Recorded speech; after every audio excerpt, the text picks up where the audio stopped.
Et puis une autre grève, celle des éboueurs parisiens. Ils ne ramassent plus les poubelles depuis une semaine, et ce pour protester contre la réforme des retraites. La capitale française ressemble à une décharge à ciel ouvert. Voyons cela avec Nathalie Massard. Des monceaux de poubelles, des tonnes de déchets en tout genre ramassés en tas de ci de là dans les rues de Paris. La grève des éboueurs a transformé la ville, bouleversé le quotidien des habitants, des commerçants. On a la chance d'avoir un petit parc et une voie sur laquelle il n'y a pas de passage d'automobile. Donc on a un coin où c'est à peu près maîtrisé, je dirais.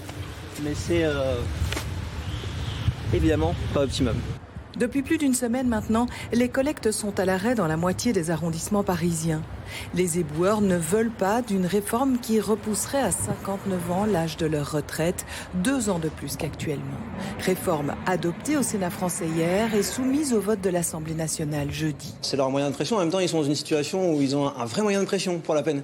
Le moyen de pression est très très sérieux sur la population. Donc peut-être qu'eux ont une chance de se faire entendre plus que les autres finalement. Solidaires du combat des éboueurs, beaucoup de Parisiens confessent l'être, même s'ils disent regretter l'état de leur rue.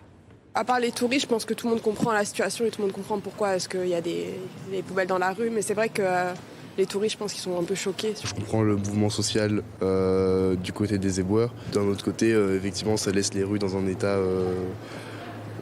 qui est pas... elles sont pas au milieu de leur forme, quoi. Le malheur des uns fait le bonheur des autres. Les rats pullulent alors que les poubelles s'entassent.